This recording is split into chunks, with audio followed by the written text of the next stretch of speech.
just talked about. The threat to the coastline is being taken very seriously tonight. Sarah Conji's live in Scituate, where the South Shore is getting ready. Sarah, to you. Ed, residents here have been working hard all day, boarding up their windows and all of their oceanfront property. You know, a lot of the homeowners here shrug their shoulders at the big snow amounts. It's the wind and the waves that can cause all the damage. This serene day in Scituate offers no hint of what's about to hit.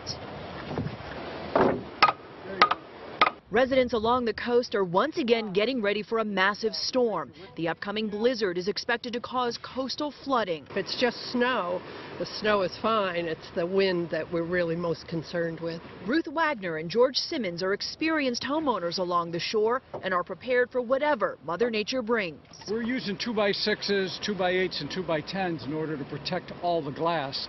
You want to have protection against not only the water coming over the wall and hitting the house, but all the little stones and pebbles that oftentimes come with it. Scituate residents have been hammered before. We sent out our first alert last night around 6 o'clock. Dave Ball leads the Cedar Point Association, a group of 120 homeowners around the Scituate Lighthouse. You always worry about coastal flooding, and the other concern that we have is losing power. Recent storms have left some without power for days, so a lot of homeowners like George and Ruth learn their lesson. Anything comes about, if we do lose power for any period of time, we will have a generator, and so we should be okay.